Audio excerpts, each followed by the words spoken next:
Шановні пані та панове, їх високоповажності президент України Володимир Зеленський та прем'єр-міністр Королівства Іспанія Педро Санчес. Заява президента України. La declaración del presidente de Ucrania. Дуже дякую. Muchas gracias. Шановний Педро, шановний пане прем'єр-міністр, шановні присутні, шановні наші журналісти. Сьогодні важливий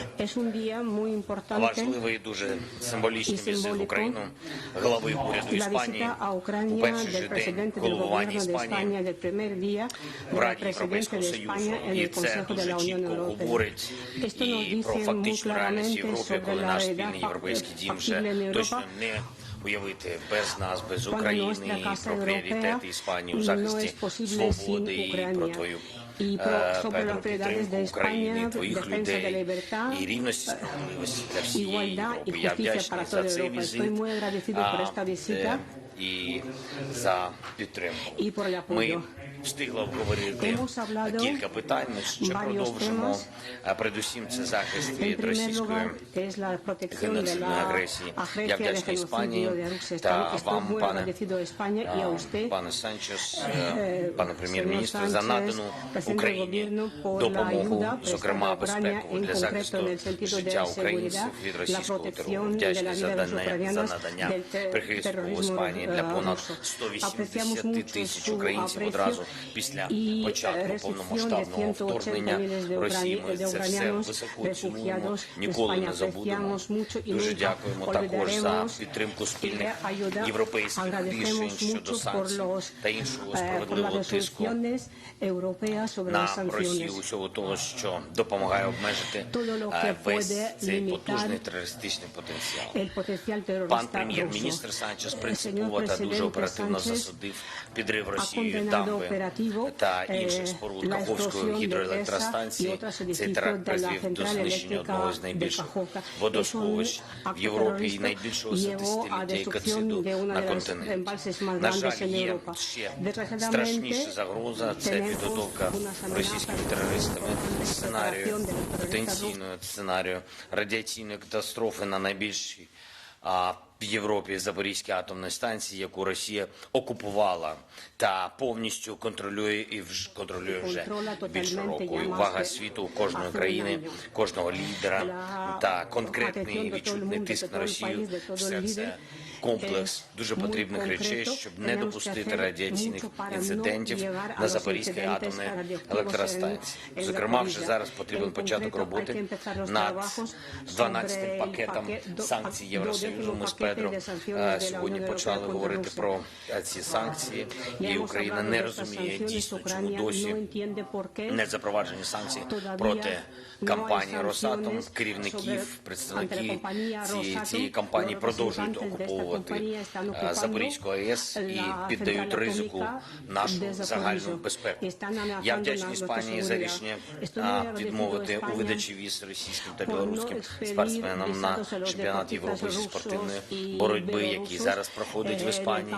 Я впевнений, що ми зможемо подолати агресію Росії, забезпечити для України і кожної країни Європи мирне і справедливе майбутнє. Але для цього наша співпраця та наші альянси мають міцнішити.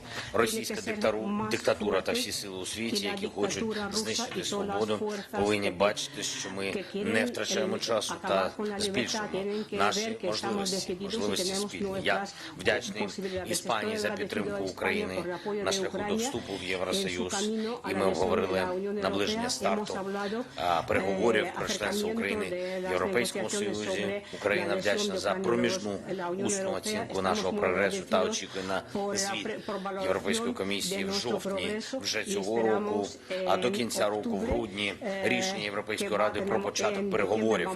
Все це дуже важливо для нас. Наближення України до вступу в Євросоюз дуже мотивує наших захисників і захисниць, бо переконує, що Європа бачить, якою ціною наші люди захищають абсолютно такі ж цінності, які вже захищені для кожної країни у складі Європейського Союзу. Я вдячний за підтримку нашого руху в НАТО. Це тепер очевидний факт. Чим ширше в Європі НАТО, тим ширше в Європі простір миру, простір захисту. Наша спільна заява з паном прем'єр-міністром на підтримку європейських євроатлантичних прагнень в Україні чітко стверджує, що безпека для Європи – це наш спільний пріоритет, і наша сьогоднішня заява – це вже 21-й такий документ із членами Альянсу, і це більшість. Розраховуємо на підтримку Іспанії і України на саміті Альянсу у Вільнюсі, і Україна переконана, що на сьогодні існують усі підстави для того, щоб надати Україні запрошення до членства в НАТО, і це стало дійсно дуже важливим сигналом, що мир та безпека в Європі не мають і ніколи не матимуть альтернатив. Обговорили гарантії безпеки для України, які потрібні на час до вступу в Альянс, і ми запрошуємо Іспанію долучитися до надання таких гарантій Україні до обговорення. І хочу відзначити окремо нашу роботу для того, щоб залучити світову підтримку заради миру. Я вдячний Іспанії за підтримку української формули миру, 10 пунктів, які здатні убезпечити від агресії та усіх наслідків агресії. Формула миру базується, як ви знаєте, на принципах статуту ООН та підкріплена резолюціями Генеральної асамблеї Організації Об'єднаних Націй. Ми готуємо глобальний саміт миру і розраховуємо на дієву участь Іспанії у ньому. Проведення такого саміту об'єднає зусилля країн Європи, глобального півдня з метою принесення миру в Україну, значить в Європу, а значить весь світ. Дуже дякую тобі ще раз, Педро, дуже дякую за твою підтримку і подякувати окремо хочу людям Іспанії за такий прихисток, таке відношення тепле до наших людей, і це дуже важливо, і хочу подякувати вашим журналістам. Я нещодавно спілкувався за те, що вони ширять правду про Україну, все це дуже допомагає. Дякую. Слава Україні. Заява прем'єр-міністра Королівства Іспанії. So first of all, I would like to thank President Zelenski, Volodímir, for your invitation to host me once again here in Kyiv. And thank you, all of you, for being here today too. As you know, today is the first day of the Spanish presidency of the Council of the European Union. In the next few months, we will make progress on issues that are essential for the future of the European Union, yet Ukraine is going to be at the center of all our debates. This is our first day at the job, and I wanted to dedicate it to send a strong message of support, both from the European and the Spanish perspectives. Ukraine is fighting to recover the country against an illegal and justified invasion which has already caused unnecessary suffering. Of course, we are closely monitoring the recent internal events in Russia, but they don't change the situation on the ground here in Ukraine. Still today, the civil population are surviving a constant rain of air attacks and the criminal destruction of infrastructure. And they are doing so to protect crucial international principles like sovereignty, independence, or territorial integrity.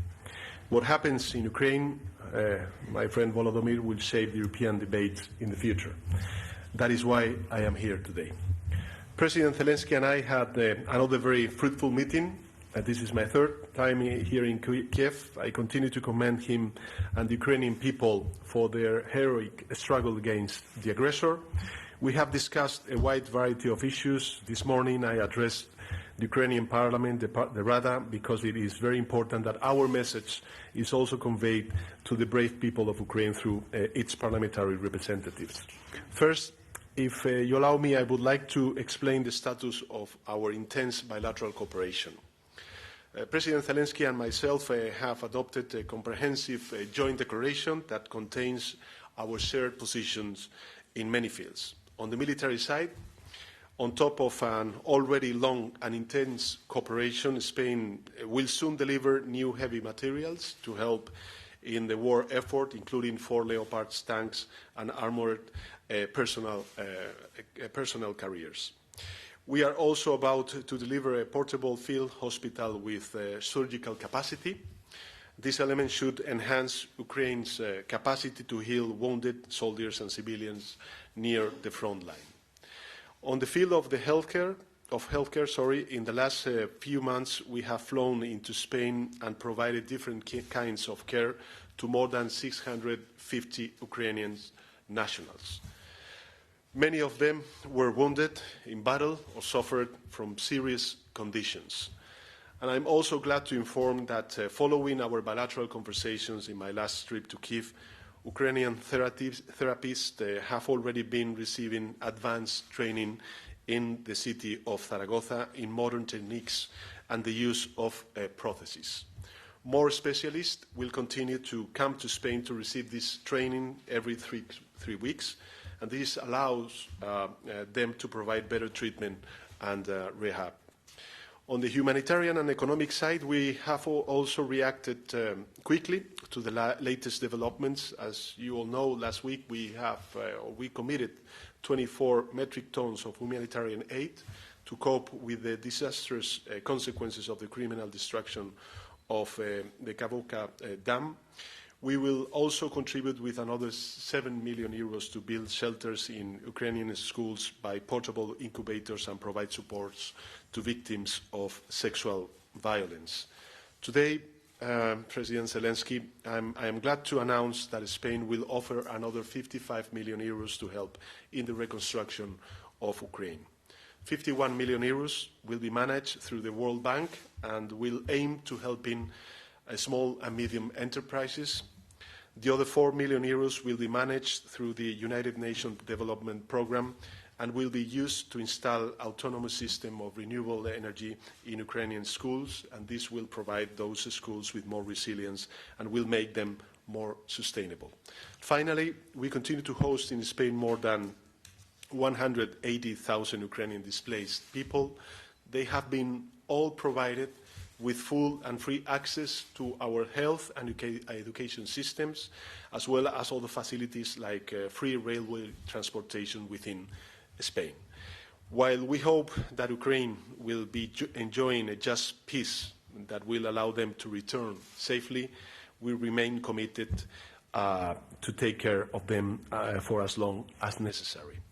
Second, I will explain our collaboration at the European Union level and the perspectives for the following months. The position of the European Union has been very clear since the beginning. All member states condemn the Russian aggression, and the European Union has put all its mechanisms in motion to help. On the military cooperation, the European Union continues to coordinate and facilitate the response to Ukrainian defensive needs. Important stocks of ammunition and weaponry have been provided through the European Peace Facility, a powerful tool with a financial ceiling that, with the decision adopted this week at the European Council, now totals more than 12 billion euros. Last week, we approved the 11th sanction package against Russia, which includes a mechanism to prevent elusion. This will help the long list of bans and restrictions become more effective. Sanctions may not have a visible, immediate impact, but they impose heavy long-term cost on Russia. Also, they underline that we remain united against Putin and that we are determined to stand firm until a just peace is reached. The European Union is also very active in the field of financial aid. In 2023, it is contributing with 18 billion euros of financial assistance so that Ukraine can continue to provide basic services to its citizens. In addition, a few days ago, the European Union proposed a package of 50 billion for the next 4 years that will be devoted to reconstruction. This should, on the one hand, contribute to close the gap that the war of aggression has created in the Ukrainian economy. On the other hand, this is yet another clear message to Putin. Europe will stand with Ukraine for as long as it takes. An expression we use all the time that is now realized in this multi-year approach. As I said before, a package of 50 billion euros for the next 4 years that will be devoted to reconstruction. A lot of work is also taking place in the field of accountability, which is something that always President Zelensky and myself speak in our conversation to make sure that those responsible of the atrocities Ukraine is suffering are taken to justice.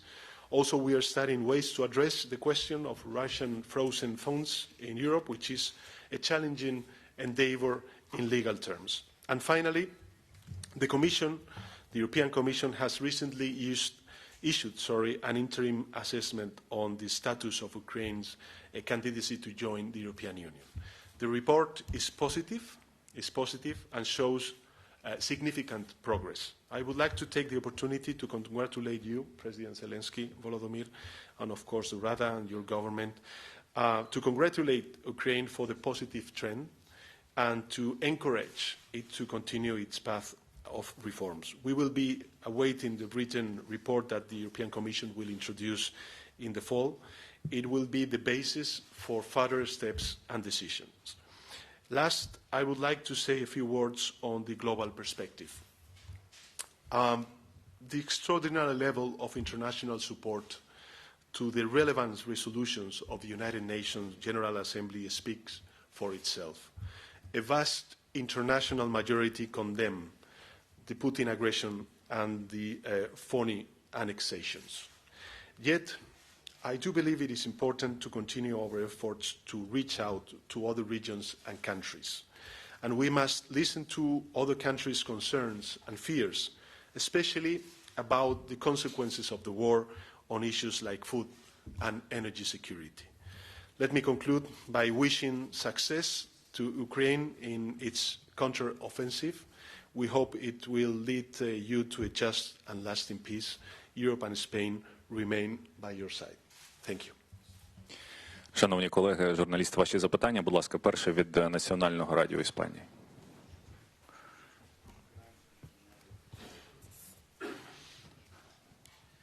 Muchas gracias. Thank you so much. Mr. President Zelensky, thanks you for having us again here. Those are questions agreed, coordinated by the Spanish media.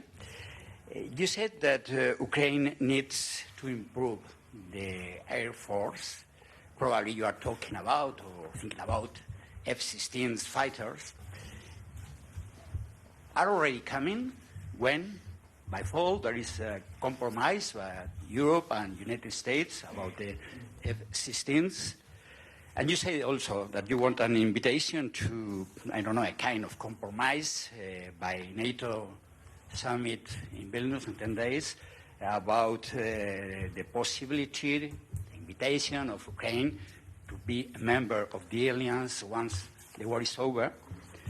If there is that kind of compromise, security for Ukraine, are you agree to go to the lines that was established before February the 24th last year? I mean, before the full-scale invasion, Russian invasion, in order to try to get a peace accord with Russia? And then, sorry, I apologize to speak to the Spanish Prime Minister in Spanish, but you can guess for the Spanish media it's important to get his words in Spanish. Presidente Sánchez, el presidente Zelensky pide más armas, artillería y aviones de combate. ¿Tiene la Unión Europea planes de incrementar esa aportación? Sobre todo, hablando de los aviones de combate, de los F-16. Y ya que estamos con la Unión Europea y con esa presidencia semestral que hoy iniciamos, el presidente Zelensky cree que esta presidencia española, que este semestre va a servir para acelerar el proceso de adhesión de Ucrania. ¿Con qué celeridad se puede lograr ese proceso de adhesión para Ucrania? Y bueno, hablamos de la Unión Europea y va a haber una cumbre de Unión Europea-América Latina. ¿Cómo puede Europa convencer a algunos países latinoamericanos algo más reacios a apoyar a Ucrania de que esa es la decisión correcta, de que esa es la decisión en línea con el derecho internacional y con las resoluciones de la ONU? Muchas gracias.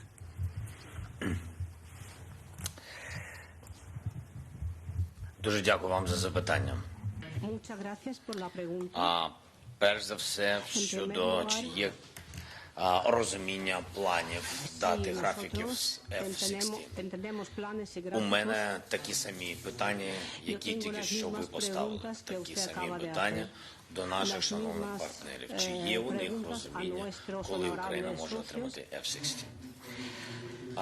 Ми домовились, дотиснули, що у нас є коаліція країн, які готові розпочати тренування для українських пілотів. Графіку тренувальних місій немає. Я вважаю, що деякі партнери з цим затягують. Для чого вони це роблять, мені невідомо. Що стосується компромісів про НАТО. Знов-таки, ви використовуєте слова «компроміс», а потім говорите про компроміси щодо кордонів. Ну, чи не забагато компромісів для однієї держави? Так ось, що стосується НАТО, я можу тільки ще раз підкреслити, що нам потрібен на Вільнюському саміті дуже чіткий, зрозумілий сигнал, що Україна може стати і має право стати рівноправним членом НАТО після війни. Це і є запрошення щодо альянсу. Перший дуже практичний крок. Для нас було б це дуже важливо. Ще раз підкреслюю, це важливо, тому що хтось плутає. Гарантії безпеки для нас найкраще – це членство в альянсі. І тому гарантії безпеки, ті, про які ми сьогодні говоримо, вони нам потрібні, реально потрібні на час, поки ми не є членами НАТО. Це не альтернатива НАТО. Гарантії безпеки – це не альтернатива НАТО. Це важливо все зрозуміти. Так, третє, ви підкреслили щодо ситуації на полі бою і чи готові ми до дипломатичного регулювання і до якого дипломатичного регулювання, якщо ми будемо на кордонах 24 лютого. Це не наші кордони, які були 24 лютого. Там була контактна лінія між нами і окупантом. І тому ми ще раз підкреслюємо, Україна буде готова до того чи іншого формату дипломатії, коли ми будемо дійсно на наших кордонах, на наших реальних кордонах, згідно міжнародного права. Gracias. Muchas gracias por sus preguntas. En relación con la primera de las cuestiones que hacía sobre la Unión Europea y la ayuda financiera para la compra de armamento y de munición, quiero recordarle que en la primera de las intervenciones ya he dicho que el Consejo Europeo ha elevado el techo a 12.000 millones de euros precisamente para, a través del European Peace Facility, poder proveer de recursos y de armamento a Ucrania, ¿no?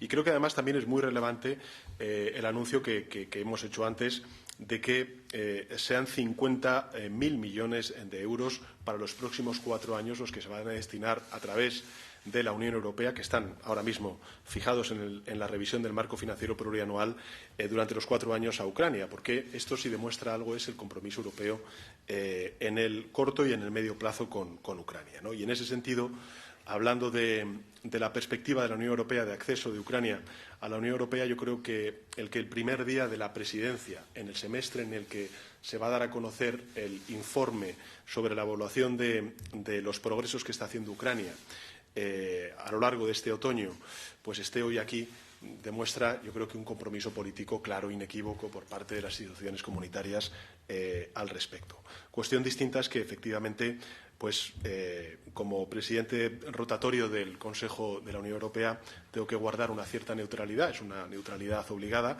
y que tenga que ser el criterio de la Comisión quien realice esa evaluación en este próximo otoño. En todo caso, las informaciones que han ya emitido la Comisión Europea es de un reconocimiento a las reformas que está haciendo el presidente Zelenski, su Gobierno y la Rada en este aspecto, ¿no?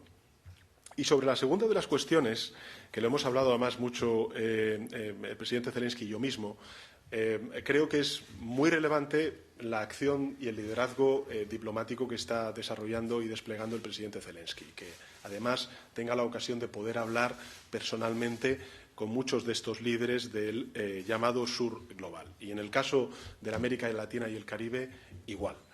Porque algunos de estos países que ciertamente pueden tener dudas, no tanto por lo que está haciendo Putin, que claramente es absolutamente injustificable, quizá tengan algunas relaciones históricas y tradicionales con Rusia, lo que resulta evidente es que nadie, cuando digo nadie, es nadie, está de acuerdo con esta vulneración de la soberanía nacional, de la integridad territorial de Ucrania y, en consecuencia, con esta pulsión imperialista que Putin está demostrando no solamente en Ucrania, sino en otros muchos de sus mensajes con países bálticos o con Moldavia, por poner el caso, ¿no? Con lo cual, lo que quiero decir con esto es que son buenas oportunidades para que el presidente Zelensky hable con estos líderes. Y yo creo que la cumbre Unión Europea-CELAC será también una gran oportunidad para que también desde Europa expliquemos a nuestros aliados en América Latina y el Caribe la necesidad de continuar con ese apoyo que se está dando por parte de esta región, y lo hemos visto, por ejemplo, en las resoluciones de la Asamblea General de Naciones Unidas a la posición de condena de la agresión rusa, ¿no? Y en eso está el Gobierno de España.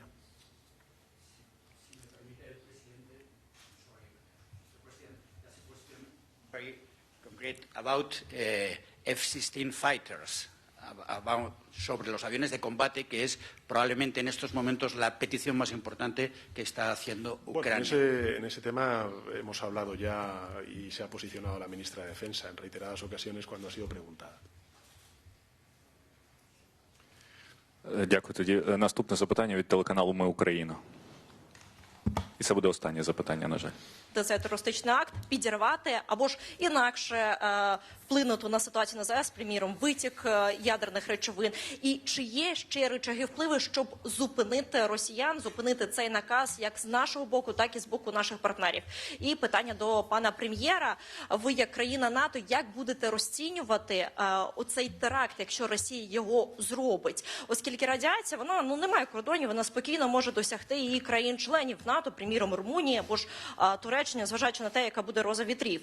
Тож, яка має бути реакція НАТО? Ймовірно, це стане підставою для застосування 5-ї статті, якщо радіація опиниться просто на головах суспільства членів НАТО. Дякую.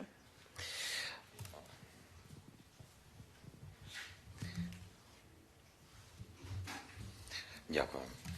Дякую вам за запитання. По-перше, моя відповідь базується на тій інформації, яка у мене є. Mi respuesta se basa en la información que Ми tengo. говоримо про це довгий період, абсолютно праві. Ya hemos hablado mucho tiempo sobre esto. Tenemos una amenaza muy seria. Росія технічно Rusia técnicamente está dispuesta para provocar la explosión local en la central nuclear que pueda llevar a la radiación. Es peligroso, claro.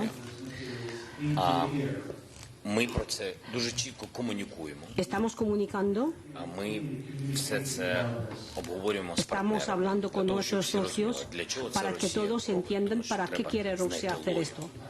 Крім Hay того, que що buscar la терористи lógica. є ще логіка Son в цих terroristas діях. y también Для existe того, la щоб lógica. партнери зрозуміли, Nuestros socios Яка tienen буде que реакція entender y cuál sería la reacción de Ucrania. і тиснули політично на Y Росію, tienen щоб que вона presionar навіть не políticamente думала a Rusia про para таке. que no se le Для них ocurra зрозуміло, hacer esto. важливо сьогодні, Es muy після importante слабкості на полі hoy, бою, Después de la debilidad en el campo de batalla que demuestran la parte rusa, están buscando cómo pararnos con los actos terroristas, como explosión en Kajovka, y también es posible una explosión local con la radiación en Zaporizhia, para demostrar que esta guerra es muy peligrosa para todo el mundo y provocar y decir que no han sido ellos, pero para el espacio informativo, para que tengan miedo, porque luego después los socios, sobre todo los escépticos, empiecen a parar políticamente a Ucrania, parar nuestra contraofensiva. Y por eso pueden hacer estos planes. Es muy peligroso, pero Rusia, como vemos, hace pasos correspondientes. Por eso hablamos tanto, muy detalladamente, con muchos socios, que la central tiene que pasar al control total de la parte del poder ucraniano. Y muy importante que hemos hablado con nuestra inteligencia, que tenemos que saber cuándo es el momento. Es el intermediario que puede utilizar otros países, otros socios a este proceso. Para pasar el control de Rusia al control de Ucrania tiene que estar todo muy bien comprobado, porque pueden hacer explosión a distancia. Y luego dirán, cuando estábamos nosotros con el control, los ocupantes, y ahora lo liberamos y mirad lo que pasa. Es un momento muy importante. So allow me allow me to be cautious in my response. I think that what we need, as President Zelensky said, is not to scale up this war and to enter into a dimension which, of course, could be, very difficult for all nations.